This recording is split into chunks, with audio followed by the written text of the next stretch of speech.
Hello everyone. तो अपना main chapter क्या करते हैं, स्टार्ट करते हैं पीरियोडिक टेबल। जो पीरियोडिक टेबल चैप्टर है, इस जो पीरियोडिक टेबल आपने कल मैंने बढ़ाई थी, आपको कुछ ऐसी थी कि यहाँ पे 2 पीरियड हैं, यहाँ पे 3 से 12 तक हैं, उसके बाद 13 से 18 तक क्या है पीरियड्स हैं। ये जो पीरियड हैं इनको एस ब्लॉक एलिमेंट्स बोला जाता है। 3 से 12 वालों को डी ब्लॉक एलिमेंट्स बोला जाता है। यहाँ पे एक एफ ब्लॉक एलिमेंट्स भी एग्जिस्ट करते हैं और 13 to 18 को क्या बोला जाता है, पी ब्लॉक एलिमेंट्स बोला जाता है। ठीक है, अब क्वेश्चन ये आता है कि हमें पीरियोडिक टेबल की जरूरत क्यों पड़ी, हमने क्यों इतनी बड़ी टेबल बना दी पढ़ने के लिए, अगर इसका कोई यूज ही नहीं है। तो कुछ यूज रहा होगा तभी हमने क्या बनाई है, पीरियोडिक टेबल बनाई है। ठीक है, अब उसको समझते हैं कि किस लिए हमें जरूरत पड़ी। देखो, हमारे यूनिवर्स के अंदर 118 नॉन एलिमेंट्स हैं। क्या है, 118 नॉन एलिमेंट्स। अब 118 नॉन एलिमेंट्स को हर एक के लिए मैं क्या करूं, एक डिफरेंट बुक बनाऊं उसकी स्टडीज के लिए, कि उसका बॉइलिंग पॉइंट क्या है, उसका मेल्टिंग पॉइंट क्या है, उसकी केमिकल रिएक्शंस क्या है, उसका डायपोल मूवमेंट क्या है, उनकी जितनी भी फिजिकल और केमिकल प्रॉपर्टीज हैं, उसके लिए सबके लिए मैं अगर अलग अलग से पढ़ने लगूं तो एक लाइफ में तो मैं क्या कर पाऊंगा, उन सब के बारे में ही पढ़ पाऊंगा। ठीक है ना, पढ़ने के बाद उसके बाद रिसर्च करने के लिए मेरे पास टाइम ही नहीं रहेगा। ठीक है, तो इसके लिए साइंटिस्ट्स ने क्या किया कि एलिमेंट्स जो हैं 118 एलिमेंट्स हैं उनको इस वे में अरेंज किया कि उनकी प्रॉपर्टीज जो है वो क्या कर जाए, मैच कर जाए। जैसे जो फर्स्ट ग्रुप के अंदर लिथियम है, sodium, potassium, rubidium, caesium, francium, ये सब एलिमेंट्स क्या हैं, इनकी प्रॉपर्टीज जो एक ग्रुप के अंदर होती है, इनकी प्रॉपर्टीज क्या होती है, नियरली सिमिलर होती है। सिमिलर होती है तो क्या होगा, नियरली क्या रहेगी, सिमिलर रहेगी। तो इससे स्टडी क्या हो गई, आसान हो गई। मतलब एक ग्रुप के एलिमेंट्स को मैं एक साथ स्टडी कर लूंगा, एक ग्रुप के एलिमेंट्स को एक साथ स्टडी कर लूंगा। ठीक है, तो इससे क्या हो जाएगा, स्टडी इजी हो जाएगा। तो पीरियोडिक टेबल की जो नीड है वो क्या है कि हम डिफरेंट एलिमेंट्स को सबको अलग अलग स्टडी नहीं कर सकते, इसलिए हमने उसको टेबुलर फॉर्म में अरेंज किया है ताकि क्या कर पाए, हम उनकी स्टडी को इजी कर पाए। ठीक है ना, तो पीरियोडिक टेबल की डेफिनेशन की अगर बात करूं तो क्या है कि it is an arrangement of elements in tabular form according to their physical and chemical properties. जो इनको अरेंज किया गया है टेबुलर फॉर्म में वो उनकी प्रॉपर्टीज के बेसिस पे अरेंज किया गया है। ठीक है, नेक्स्ट, अब जो modern form of periodic table starting में ऐसी नहीं बनी थी। अब अपने को क्या करना है, वही स्टडी करना है कि यहां तक पहुंचने से पहले कितनी थ्योरीज आई थी। सबसे पहले जो थ्योरी थी लेवोइजर थ्योरी थी, क्लासिफिकेशन। क्या था, लेवोइजर क्लासिफिकेशन। कोई क्लासिफिकेशन नहीं था इसका। इसने क्या किया, जितने भी नॉन एलिमेंट्स थे उनको 2 कैटेगरीज में डिवाइड कर दिया। एक को बोला इसने मेटल, दूसरे को बोला इसने नॉन मेटल। ठीक है, अब मेटल क्या है, जो इलेक्ट्रॉन क्या कर सके, डोनेट कर सके, और नॉन मेटल क्या है, जो इलेक्ट्रॉन क्या कर सके, एक्सेप्ट कर सके। ये इसने एलिमेंट्स की क्या बना दी, कैटेगरी बना दी। ठीक है, अब मेटल, नॉन मेटल के अलावा तीसरे भी स्पीसीज होते हैं, क्या होते हैं, मेटलोइड्स भी होते हैं, मेटलोइड्स। ठीक है ना, अब मेटलोइड्स के बारे में इसने कुछ भी डिफाइन नहीं किया। इसकी क्लासिफिकेशन ने बस इतनी ही थी कि आधे एलिमेंट्स को मेटल बोल दिया, आधे एलिमेंट्स को नॉन मेटल बोल दिया। ठीक है ना, तो मेटलोइड्स के बारे में इसने कुछ भी नहीं बताया, तो ये इसका क्या रह गया, ड्रॉबैक रह गया। दूसरी चीज क्या कि जो मेटल्स हैं उन सबकी रिएक्टिविटी सेम नहीं होती, उन सबकी रिएक्शन सेम नहीं होती। ठीक है ना, जब रिएक्शन देखो, ये टेबल के अंदर भी सारे यहाँ तक मेटल हैं, सारे मेटल है, सबकी प्रॉपर्टी सेम थोड़ी ना है। अगर सेम होती सब एक ही टेबल, एक ही उसके अंदर आ जाते ग्रुप के अंदर, सबकी डिफरेंट है, इसलिए सबको डिफरेंट अरेंज किया गया बाद में। ठीक है ना, तो यहाँ पे जो मेटल की कैटेगरी थी वो भी क्या थी, इनसफिशियंट थी। ऐसे नॉन मेटल्स की कैटेगरी भी सबके सब नॉन मेटल्स की प्रॉपर्टी क्या होती है, डिफरेंट होती है। तो ये क्लासिफिकेशन 2 इसके क्या रह गए, ड्रॉबैक रह गए। पहले तो समझते हैं, क्लासिफिकेशन कहता है कि इसने सिर्फ क्या किया, 2 कैटेगरीज के अंदर डिवाइड कर दिया, मेटल जो इलेक्ट्रॉन डोनेट कर सके, नॉन मेटल जो इलेक्ट्रॉन एक्सेप्ट कर सके। मेटलोइड्स के बारे में जो इसकी ड्रॉबैक रह गई वो क्या है, ये मेटलोइड्स के बारे में इसने कोई डिस्कशन नहीं किया। दूसरा, हर मेटल की प्रॉपर्टी एक जैसी नहीं होती, हर नॉन मेटल की प्रॉपर्टी एक जैसी नहीं होती। तो क्लासिफिकेशन क्या था, इनसफिशिएंट था। ठीक है, तो पहला जो थ्योरी था वो लेवोइजर का था। उसके बाद अगर आगे बढ़े तो दूसरा जो दूसरा जो थ्योरी था प्राउड्स हाइपोथेसिस। हाइपोथेसिस मतलब इमेजिनेशन था इसका सिर्फ, कि ऐसा हुआ होगा, ठीक है। एक कल्पना थी जो कि बिल्कुल ही क्या थी, गलत थी, ठीक है। पर पहले हम पढ़ते हैं कि इसने कहा क्या। इसने बोला कि जितने भी नॉन एलिमेंट्स है वो सब किससे बनेंगे, हाइड्रोजन से बने होंगे, ठीक है ना। एक एटम सबसे स्मॉलेस्ट यूनिट होता है किसी भी एलिमेंट का, उससे को आप उस एटम को आप फर्दर डिवाइड नहीं कर सकते, ठीक है। तो क्या बोला प्राउड्स ने कि हाइड्रोजन एटम से ही क्या बने हैं, सारे के सारे एलिमेंट्स बने हैं, ठीक है। सारे के सारे एलिमेंट्स हाइड्रोजन से बने होंगे, मान लेते हैं अपन बने होंगे, ठीक है। इसके साथ ही उसने क्या दिया कि एटॉमिक वेट ऑफ एलिमेंट, किसी भी एलिमेंट का एटॉमिक वेट जो अपन निकालते हैं कि सोडियम का कितना होता है, सॉरी 23 इसका एटॉमिक वेट है, ठीक है। तो ये एटॉमिक वेट ऑफ एलिमेंट किस तरह निकालने के लिए बोला उसने, n into atomic weight of hydrogen. Hydrogen का एटॉमिक वेट तो क्या होता है, 1 होता है, ठीक है। अब n क्या है, नंबर ऑफ हाइड्रोजन, क्या है, नंबर ऑफ हाइड्रोजन, जिन कितने हाइड्रोजन एटम्स से मिलके क्या बना हुआ एलिमेंट, जैसे सोडियम कितने एलिमेंट्स, कितने हाइड्रोजन एलिमेंट से मिलके बना, ठीक है। ये इसका क्लासिफिकेशन था, ठीक है, कि एटॉमिक वेट निकालने के लिए कितने हाइड्रोजन और कितने एटॉमिक वेट की, एटॉमिक वेट तो हाइड्रोजन का 1 है, फिक्स है, नंबर ऑफ हाइड्रोजन कितने होंगे, ठीक है। इसी के बेसिस पे उसने क्या दे दी, थ्योरी दे दी। लेकिन ड्रॉबैक तो इसका भी रह गया। ड्रॉबैक क्या रहा कि हर एलिमेंट, पहली बात तो बिल्कुल ही गलत है कि हाइड्रोजन से बनेगा। हर एलिमेंट की अपना एटम क्या होता है, डिफरेंट होता है, ठीक है। तो पहली ड्रॉबैक तो क्या रहेगी, हर एलिमेंट हाइड्रोजन से नहीं बन सकता। दूसरी ड्रॉबैक क्या रही, इसने जो ये दिया क्या कि n number of hydrogen, atomic weight of hydrogen, ठीक है। अब मैंने क्लोरीन का जब मास देखा तो क्या देखा कि उसका जो एटॉमिक मास है, एटॉमिक वेट हो क्या होता है कि 35.5 होता है, ठीक है। 35.5 है एटॉमिक वेट हाइड्रोजन का, तो 1 आया, ठीक है। एन की वैल्यू 35 हो सकती है या 36 हो सकती है, 35.5 नहीं हो सकती, क्योंकि एन क्या है, हाइड्रोजन एटम, और एटम को क्या बताया, आप फर्दर डिवाइड नहीं कर सकते, आप एटम को आधे आधे में डिवाइड नहीं कर पाओगे, ठीक है ना। तो यहाँ पे उसकी क्लासिफिकेशन क्या हो गई, फेल हो गई, कि रेशनल नंबर के अंदर नहीं आना चाहिए, क्योंकि पॉइंट्स के अंदर क्या होगा, पॉइंट्स के अंदर आया मतलब हाफ एटम है, हाफ एटम हाइड्रोजन का एग्जिस्ट नहीं कर सकता है। आप फॉर्मूला बनाओगे तो ये तो कर सकते हो, तो फिर 35.1 या फिर 36 मल्टीप्लाई बाय 1, 35.5 मतलब एन नंबर ऑफ हाइड्रोजन था ना, तो मतलब 35.5, 35 तो कंप्लीट एटम है और एक आधा एटम है, ऐसा नहीं हो सकता, क्योंकि हाइड्रोजन को फर्दर, मतलब एटम को फर्दर डिवाइड नहीं कर सकते, ठीक है। तो आपने 2 क्लासिफिकेशन पढ़ी, कौन कौन सी, एक लोवाइजर की, दूसरी प्राउड्स की हाइपोथेसिस, ठीक है। अब चलते हैं नेक्स्ट क्लासिफिकेशन के अंदर। नेक्स्ट था डोबर नियर ट्रायड, क्या था, डोबर नियर ट्रायड। इसने क्या किया, इसने एलिमेंट्स को 3-3 के सेट के अंदर क्या किया, अरेंज किया। 3-3 के सेट के अंदर इसने एलिमेंट्स को अरेंज किया, किसके बेसिस पे, उनके मास के बेसिस पे। मतलब मास किस वे में, उसने बोला कि अगर मान लो 3 एलिमेंट है, ये x है, ये y है, ये z है, ठीक है। उसने क्या बोला कि इनकी प्रॉपर्टीज मैच करेंगी, कब मैच करेंगी, जब y जो है उसका एटॉमिक मास किसके बराबर हो, x और z के सम के आधे के। क्या बोला कि मान लो ये जो 3 एलिमेंट्स हैं, इनकी प्रॉपर्टी सेम होगी, तो कब होगी, जब इसका जो एटॉमिक वेट है वो किसके, x और z के सम के हाफ का क्या हो, इक्वल हो, ठीक है। ये +-2 चलता है, ठीक है। बिल्कुल एक्यूरेट नहीं आना चाहिए, ऐसे जरूरी नहीं है कि मतलब +-2 जितना, जैसे इसका अगर 80 है, इसका अगर 80 है, इनका आधा अगर 82 आता है तो भी क्या है, चलता है, ठीक है ना, रूल चलता है इतना, ठीक है।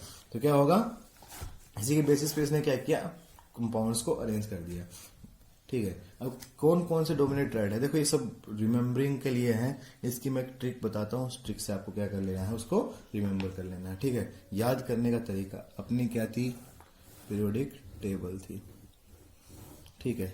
इसके अंदर सबसे पहले हाइड्रोजन के नीचे कौन आता है? Lithium, sodium, potassium. तीन तीन के सेट थे। पहला सेट तो ये हो गया, लिथियम, सोडियम, पोटेशियम, ठीक है। पोटेशियम के बाद क्या आता है? Rubidium, caesium. पोटेशियम जहां खत्म हुआ वहीं से स्टार्ट करना, पोटेशियम, रुबिडियम, सीजियम। क्या क्या है? एक तो सेट क्या आया था? Lithium, sodium, potassium, potassium, rubidium, caesium. Lithium के साइड में कौन आता है? बेरिलियम। यहाँ हाइड्रोजन, हीलियम तो ऊपर अलग रहते हैं, ठीक है ना। तो यहाँ पे दूसरा लिथियम के साइड में कौन आता है? बेरिलियम। बेरिलियम के नीचे मैग्नीशियम, मैग्नीशियम के नीचे कैल्शियम। तो एक सेट क्या हो गया? ये हो गया बेरिलियम, मैग्नीशियम, कैल्शियम, ठीक है। अब कैल्शियम के नीचे कौन आता है? कैल्शियम, स्ट्रोंशियम, बेरियम, ठीक है। तीन का सेट क्या हुआ? ये हो गया कि कैल्शियम है, स्ट्रोंशियम है और क्या आ गया? बेरियम आ गया, ठीक है। अब इसके अंदर, इसके साइड में थर्ड पीरियड के अंदर कुछ भी नहीं आता, तो यहाँ पे मैं स्टार्ट नहीं कर सकता। कहां से स्टार्ट कर सकता हूँ थर्ड पीरियड में? किसके साइड में आता है? कैल्शियम के साइड में आता है। कैल्शियम के साइड में आता है तो उसके साइड में क्या आएगा? स्कैंडियम। स्कैंडियम के नीचे कौन आता है? यूटेरियम। उसके नीचे कौन आता है? लैंथेनम। तीन का सेट ये होगा, क्या हुआ? Scandium, yttrium, lanthanum. तीन ये सेट हो गया, ठीक है। अब डी ब्लॉक के अंदर, इसके अंदर कुछ भी नहीं है। यहाँ तक 13th ग्रुप के अंदर आते हैं। फर्स्ट सेट इस लिथियम वाले सेट के अंदर कुछ भी नहीं है, ठीक है ना। उसके बाद किसके सेट के अंदर है? सोडियम वाले सेट के अंदर कौन आता है? एल्यूमिनियम। Aluminium, gallium, indium. क्या है? Aluminium, gallium, indium. एक सेट क्या हुआ? ये बन गया, ठीक है। अब 14th के अंदर एक भी नहीं है। 15th के अंदर है। 15 के अंदर क्या है? अब थर्ड पीरियड से स्टार्ट होगा। एल्यूमिनियम के साइड में कौन आता है? ये अभी सिलिकॉन, लेकिन यहाँ पे स्टार्ट नहीं होगा। 15th पीरियड के अंदर नाइट्रोजन। नाइट्रोजन से कौन आता है? Phosphorus, arsenic, antimony, phosphorus, arsenic, antimony, ठीक है। नेक्स्ट कौन है? ऑक्सीजन फैमिली के अंदर क्या आएगा? ऑक्सीजन। ऑक्सीजन के नीचे कौन आता है? Sulphur, selenium, tellurium. दो क्या हो गए? ये सेट हो गए, दो सेट ये हुए, phosphorus, arsenic, antimony, sulphur, selenium, tellurium, ठीक है। 17th जो ग्रुप है उसके अंदर दो ट्राइड आएंगे, एक हाइड्रोजन, फ्लोरीन, क्लोरीन। कौन कौन सा? Hydrogen, fluorine, chlorine. नेक्स्ट कौन सा है? क्लोरीन, ब्रोमीन और आयोडीन। नेक्स्ट कौन सा आएगा?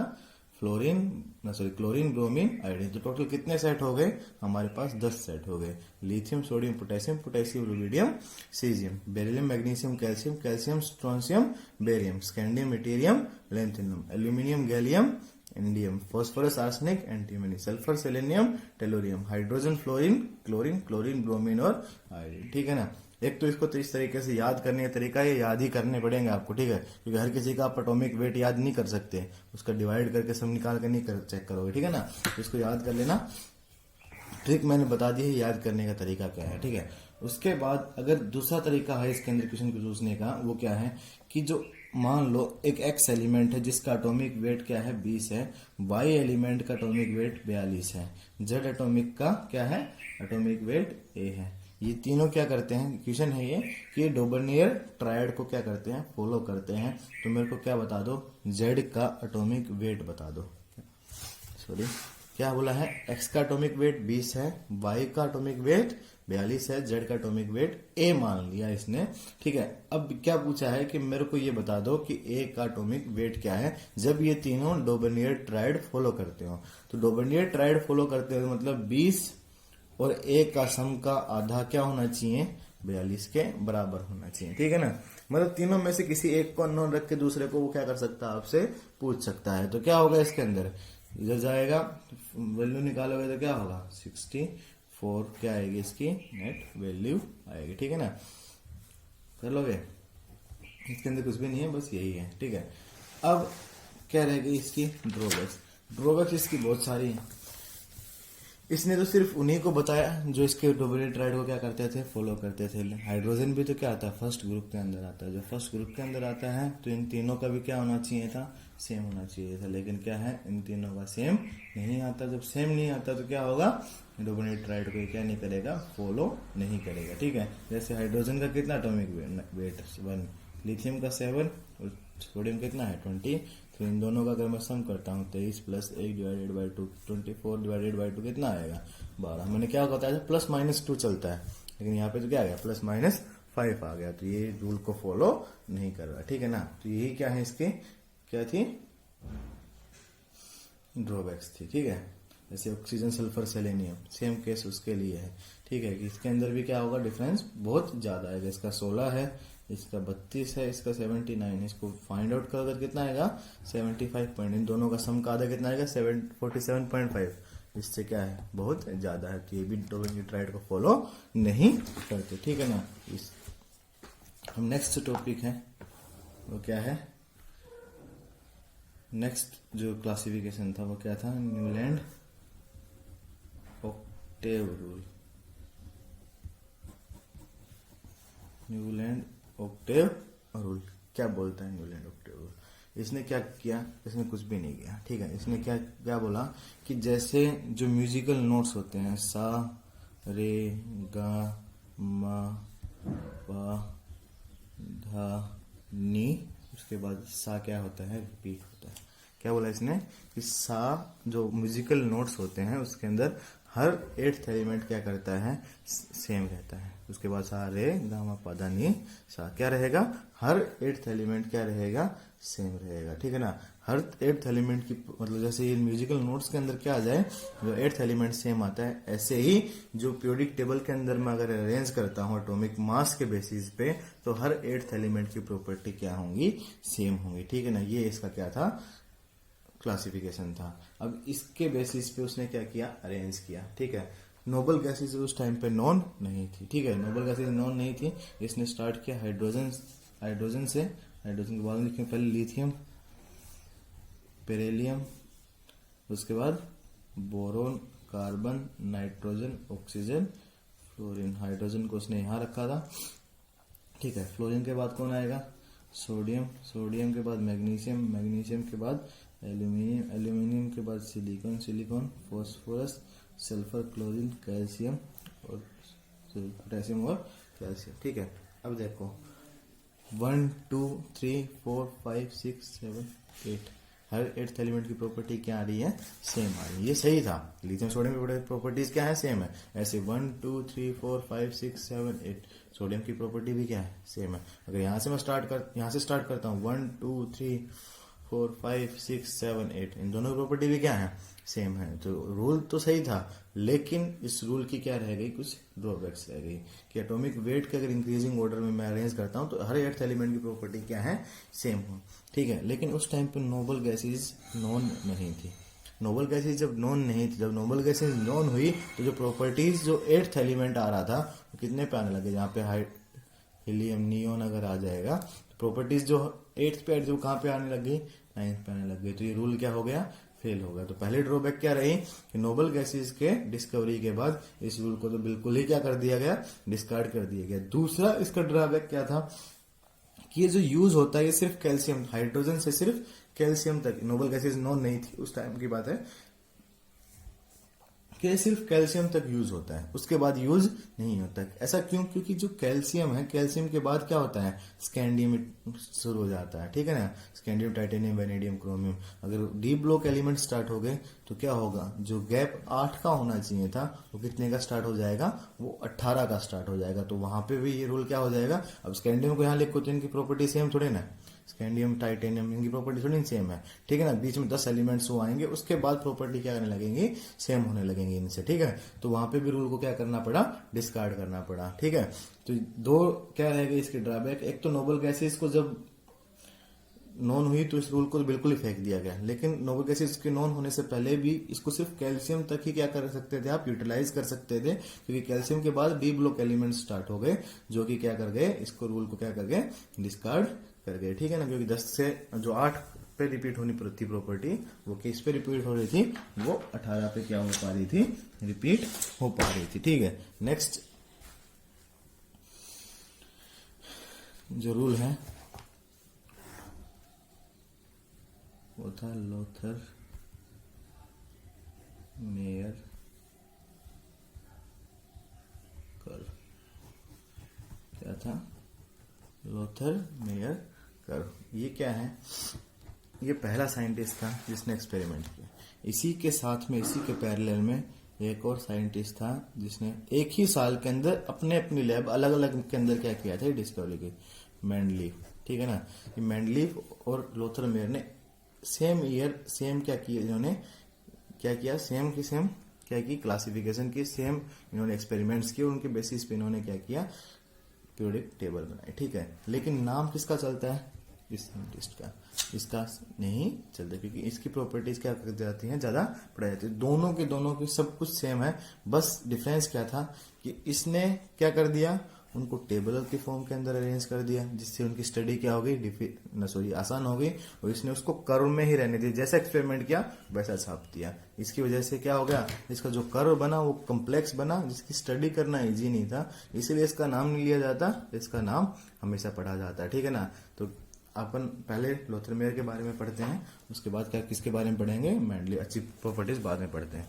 लोथर मेयर ने क्या किया, एक्सपेरिमेंट किए, और एक्सपेरिमेंट के बेसिस पे उसने पता लगाया कि जो पीरियोडिक प्रॉपर्टीज हैं, जो रिपीटेशन ऑफ क्या है प्रॉपर्टीज है, वो किसके बेसिस पे होता है, एटॉमिक वेट के बेसिस पे होता है, एटॉमिक मास के बेसिस पे क्या होता है, रिपीटेशन ऑफ प्रॉपर्टीज होता है। ठीक है ना, अब उसने क्या किया, एटॉमिक वॉल्यूम और एटॉमिक वेट के बीच में क्या किए, ग्राफ प्लॉट किया, एक्सपेरिमेंटल डाटा के बेसिस पे एटॉमिक वॉल्यूम वर्सेस किसके बीच में, एटॉमिक वेट के बीच में क्या किया, उसने ग्राफ प्लॉट किया। अब वो ग्राफ कैसा आया वो देखते हैं, ठीक है ना, जैसा उसने डाला था एज इट इज वैसा ही क्या किया, हम डिस्कस कर लेंगे, ऐसे चलता है। ठीक है ना, यहाँ पे उसने क्या किया, एटॉमिक वॉल्यूम को क्या किया, प्लॉट किया, यहाँ पे उसने एटॉमिक मास को क्या किया है, प्लॉट किया। ठीक है, जो कर्व था जैसा था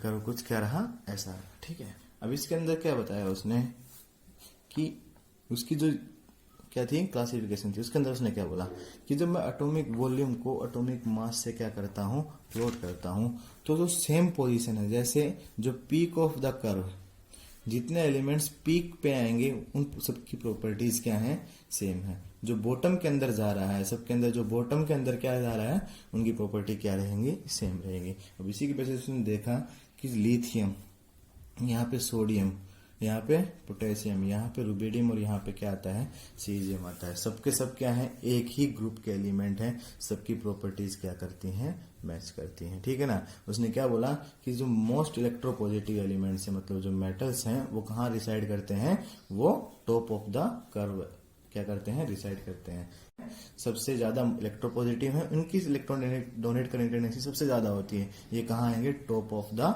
कर्व आते हैं। ठीक है ना, डिसेंडिंग द कर्व, जैसे यहाँ पे बेरिलियम, मैग्नीशियम, यहाँ पे कैल्शियम, यहाँ पे स्ट्रोंशियम, यहाँ पे क्या आएगा, बेरियम आएगा। ठीक है ना, तो जो डिसेंडिंग कर्व, नीचे जाते कर्व के कौन मिलता है, एस ब्लॉक एलिमेंट का दूसरा ग्रुप क्या मिलता है, अल्कलाइन अर्थ मेटल्स क्या होते हैं, क्या डिसेंडिंग द कर्व मिलेंगे। ठीक है, जो बॉटम ऑफ द कर्व है, जो बॉटम ऑफ द कर्व है, यहाँ पे मेटलॉइड्स या फिर क्या मिलेंगे आपको, ट्रांजिशन एलिमेंट्स मिलेंगे। क्या मिलेंगे, मेटलॉइड्स या फिर ट्रांजिशन एलिमेंट्स। ठीक है, क्लासिफिकेशन को ध्यान से सुनना। टॉप ऑफ द कर्व कौन आएगा, अल्कली मेटल्स। ठीक है, डाउन द ग्रुप कौन आएगा, अल्कलाइन अर्थ मेटल। और बॉटम ऑफ द कर्व कौन आएगा, मेटलॉइड्स या फिर ट्रांजिशन एलिमेंट्स आएंगे। ठीक है ना, अब जो कर्व ऊपर की तरफ उठता है तो उस टाइम पे मोस्ट इलेक्ट्रोपॉजिटिव, जैसे फ्लोरीन, क्लोरीन, ब्रोमीन, आयोडीन, ये क्या आते हैं,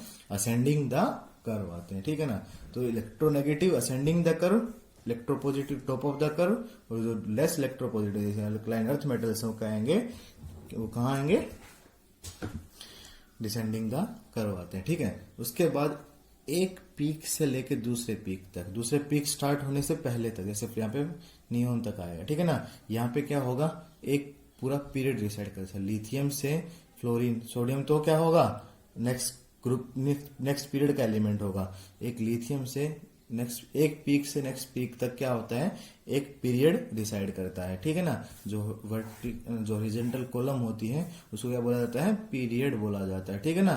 तो वहां पे क्या बताया उसने कि एक पीक से दूसरे पीक तक क्या हो जाएगा, क्या करेगा, एक पीरियड डिसाइड करेगा, ठीक है ना। उसने क्या बताया कि एटॉमिक मास क्या करता है, एक पीरियड के अंदर कॉन्स्टेंटली क्या कर रहा है, एटॉमिक मास तो क्या कर रहा है, इंक्रीज ही कर रहा है, ठीक है ना। सबका इधर से इधर जाने पर एटॉमिक मास क्या कर रहा है, इंक्रीज। तो एटॉमिक मास एक पीरियड के अंदर क्या कर रहा है, इंक्रीज कर रहा है। दूसरा एटॉमिक वॉल्यूम, एक पीरियड के अंदर जाते वक्त क्या होगा, पहले तो एटॉमिक वॉल्यूम क्या करेगा, डिक्रीज करेगा, उसके बाद फिर क्या करने लग जाएगा, इंक्रीज करने लग जाएगा। दो प्रॉपर्टीज क्या, एटॉमिक वॉल्यूम पहले डिक्रीज करेगा एक पीरियड के अंदर, फिर इंक्रीज करेगा। ऐसे atomic mass left to right जाने पे क्या करता है, इंक्रीज करता है, ठीक है ना।